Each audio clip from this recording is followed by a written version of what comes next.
It's not often when I can talk to you about a neighborhood in Norfolk, Virginia that has the character, the style of houses that are the most popular in the area, and also an area that's close to some of the most walkable and in-demand parts of Norfolk, but also without having to pay the price of the most expensive houses in Norfolk. I'm talking about that neighborhood today. It is Colonial Place. I want to talk to you about Colonial Place because I've talked to people that love Ghent, that love the feel of Ghent and the walkability and the green space. I also like to talk to people that love the architecture and the character of a neighborhood like Ghent or in Norfolk, where you have big colonial style houses, Queen Anne, Tudors, those old houses that might be built in the 20s and the 30s, 2,000-3,000 square feet, but also easy access to plenty of stuff to do around Norfolk. But what I like about Colonial Place is the cost of these houses relative to others that are similar to it in other higher price ranges. I love the value that you get in Colonial Place. So I want to talk to you about Colonial Place, talk to you about the type of houses, neighborhood, feel, vibe, the demand of the area, the cost of the houses, the sizes, everything there is to know about living in Colonial Place. So by the time you finish this video, you will have a good idea of if it's worth it for you, because also I'm going to talk to you about the cons, the things that I think might make it not worth moving to Colonial Place, the things that might give you caution if you decide that you want to move here. So if you're moving from a different part of the country or the world, you might want to consider these things before making the decision, just to make sure when you get here, you're not regretting it. So first, I'll show you on the map where Colonial Place is. So if you're looking at Norfolk first, you see Norfolk on this western side of the south side of Hampton Roads, or the north side actually. But on the western side of Norfolk, this is all Norfolk. The western side is, I'd say, the most in demand or most popular part of Norfolk, which is Ghent, West Ghent, Freemason, downtown, Larchmont, all this area on this side, Lafayette. I love it. It has the most character of any neighborhood probably or area in Hampton Roads, in my opinion. And so Ghent being the most, I'd say, the most in demand and also the highest price. But Colonial Place is this peninsula right here along the south part of the Lafayette River.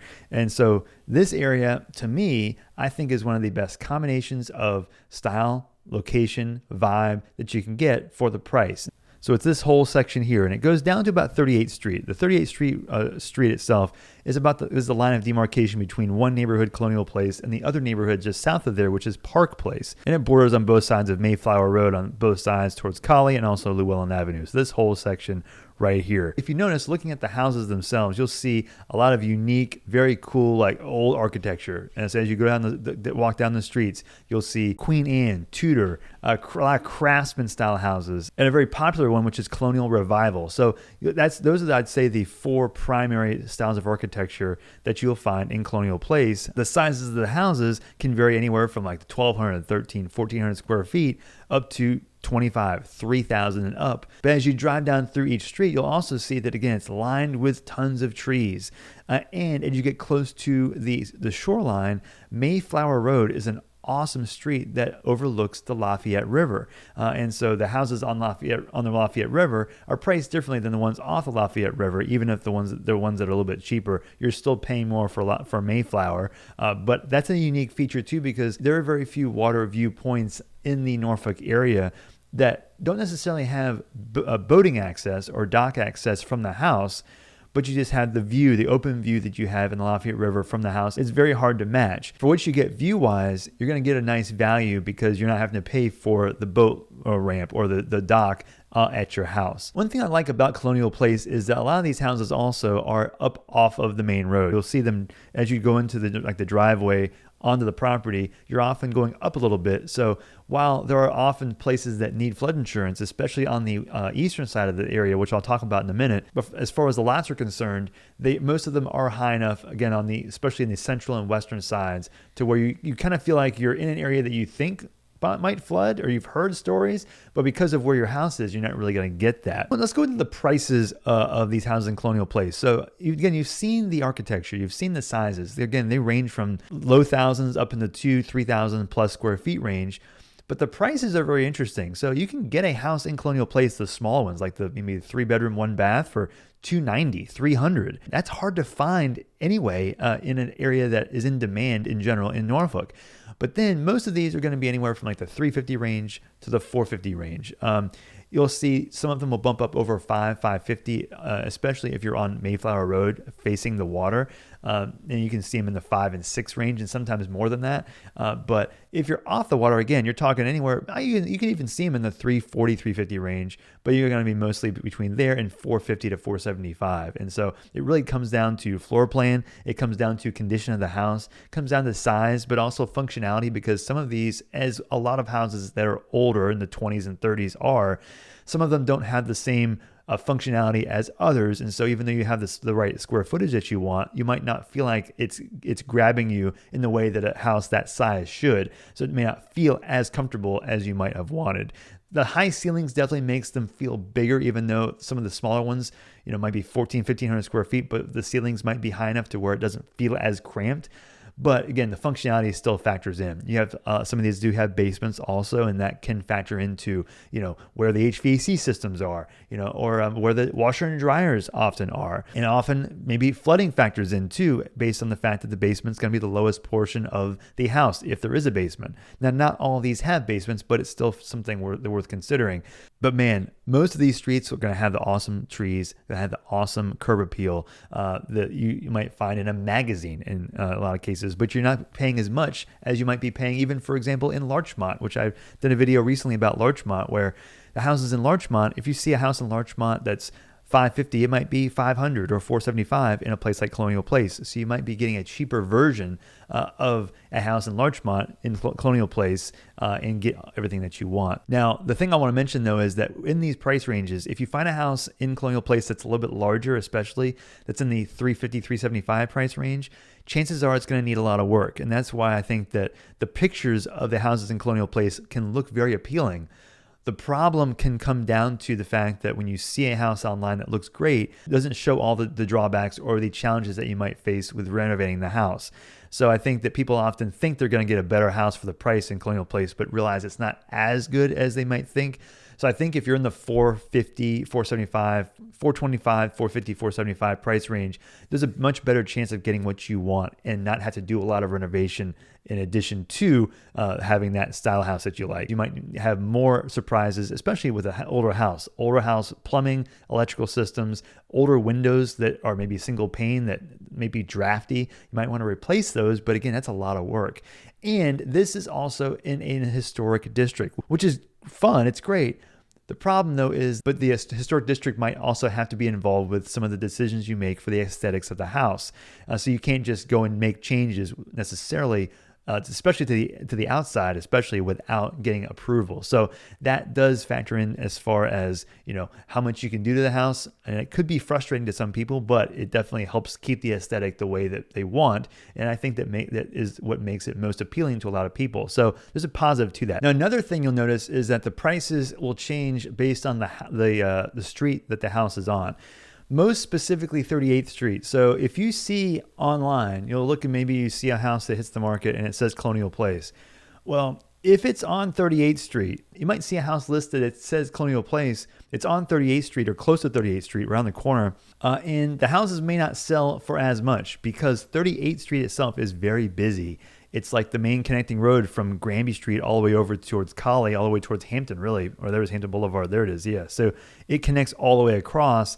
And it's the busiest one that connects all the way across. So a lot of cars, a lot of stuff going on. And so being close to that, I think, is less appealing, especially maybe if you even have, like, you're on Michigan Avenue right here, close to Georgia, and your backyard kind of backs up to 38th Street. Not a big fan of that for me. So that might affect the pricing. Now, a couple of cool things about being Colonial Place is, number one is you have a couple of parks that are close by. One is the Colonial Place Dog Park and the park that's over on the corner of Llewellyn and Delaware Avenue. However, in addition to that, if you go across the street, across Granby Street, there is a kayak launch in Lafayette Park, which is a massive park, one of the biggest in the city of Norfolk, right across the street from Colonial Place down Delaware to Granby. And of course, on the bottom part of this park, actually the bottom piece is the zoo, the Virginia Zoo. You're very close to that also. In addition, if you're on Granby Street, you'll find some up and coming, some restaurants. Like Grand moved over towards Granby Street, one of my favorite restaurants in Norfolk. This side has some restaurants that have come up along Granby. But on the other side of Colonial Place, Collie Avenue has a lot of great restaurants. You got the Dirty Buffalo, which is a wings place that's good. Hank's Filling Station, I like that a lot. Outdoor fun. Kogan's Pizza next to that, which is a local place that has multiple locations. And if you go all the way up to the top, Elation Brewing is, I think, my favorite brewery in this section of Norfolk. They also have good pizza too. And then across the street is Lolly's Creamery, which is, I think, my favorite ice cream place in the entire Hampton Roads area. Another thing is you're also close to Ghent. So you're in Colonial Place here. You can take Colonial Avenue all the way straight down and you're into Ghent. Cafe Stella's right there, one of my favorite coffee shops. And then Collie Avenue up and down here, plenty of restaurants over here. So you're right in Ghent. I mean, you can just take the street of Colonial down and you will hit Ghent. You're close to downtown. You're only like 10 minutes or so away from downtown Norfolk, which again has, scope. It's got the Chrysler Hall, Chrysler Museum, Town Point Park on the south part, a nice park big park along the south shore along the Elizabeth River. All the action that you'll see, restaurants, great restaurants, things to do in downtown Norfolk. You're not that far away. Chrysler Museum at Harrison Opera House, which is kind of like in the corner between Ghent and downtown Norfolk. So that right at that edge there is where you'll find the neon district, which is right there too. Some good restaurants in there. Zeke's Beans and Bowls. Harrison Opera House is there. Chrysler Museum and The Hague, great views of the water, is all pretty close to Colonial Place. Now you also have some shopping, but the frustrating part about being in a place like Colonial Place is you don't have a ton of shopping close by. And in addition to that, it's not super walkable either to get to all the other action. It's just a long walk. So, for example, Fresh Market is on the western side of Ghent. And you also have Food Line, which is right next to there. Then you have Harris Teeter on the south part of Ghent. Where is here? There it is right there. Those are available, but they're not super convenient from Colonial Place itself. You can also go up Granby Street and go to Harris Teeter up here. Again, not super convenient if you're expecting being able to hop on your bike and just get there. It just takes some time. But one of the most underrated features of living in Colonial Place is that there is a boat launch and a kayak launch on both sides of the neighborhood. One is the Highland Park kayak launch on 44th Street across the creek on the west side of Colonial Place. And then on the east side of Mayflower Road, on the far east side, is the Haven Creek boat ramp, which is right next to the neighborhood too. So you have two, one on each side, which is kind of cool because you can get easy access to both from both sides of the neighborhood. Now, one of the drawbacks, though, I think that people find when they go to Colonial Place or an area like in Ghent is the school district demand is not as high as in other parts of the area. So you got W.H. Taylor Elementary School, which if you look online, you'll see some rankings there, but also Blair Middle and then Granby High School. Check online. The rankings are mixed. There's a lot of different opinions of school districts in Norfolk too. And a lot of people that are in Colonial Place that have kids, some of them choose to do private school also. Now, I know I've sprinkled drawbacks to living in Colonial Place up through the video to this point, but one of the ones I want to focus on is the flooding that is on especially the eastern side of Colonial Place. But it's not just specifically to that area, but most of it is. If you notice, the Lafayette River right here, it cuts into the corner of Mayflower, Llewellyn, down to near Delaware Avenue, right on the eastern side of Colonial Place. Well, this is a tidal area. So my wife has worked in Norfolk on the north side of Norfolk and took Granby Street towards Llewellyn and took Llewellyn down past Colonial Place to get to her house. And Llewellyn Avenue, based on this area, based on it being a tidal, has been known to flood without even it raining in the afternoons based on the tide when it comes on a daily basis. It's not every day, but it's definitely happened a lot, enough for my wife to have to drive to other streets to avoid that section if it's like 3:30, 4 o'clock and the water has risen up onto the street, which it can do. Parking near there can be frustrating. The houses close by, I'd say, are the most susceptible to any sort of rising waters from the Lafayette River on this side. So just check when you get a house in Colonial Place, check the flood zone, see if you might need flood insurance.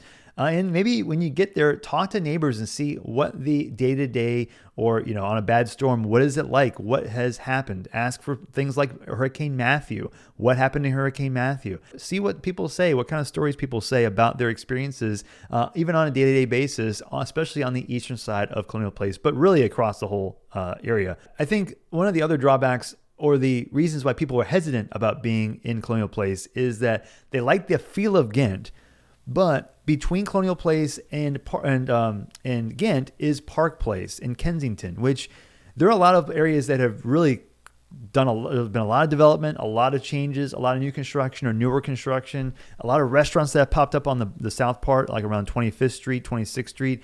The area is changing, especially on those sides. But you will find that there's still a lot of older parts of town in Park Place that have not been changed a lot. Not a lot of new construction in some parts. There are not a lot of newer restaurants in some parts, and so you'll find vast sections of Park Place that have either have a lot of new construction or individual houses built in older parts of town, or houses that have been renovated, which is a very popular place for houses to be renovated. But you'll still see a lot of older houses, of older buildings that have not been. And so depending on where you are in Park Place, it may not feel like the same as it might feel in Colonial Place or in Ghent.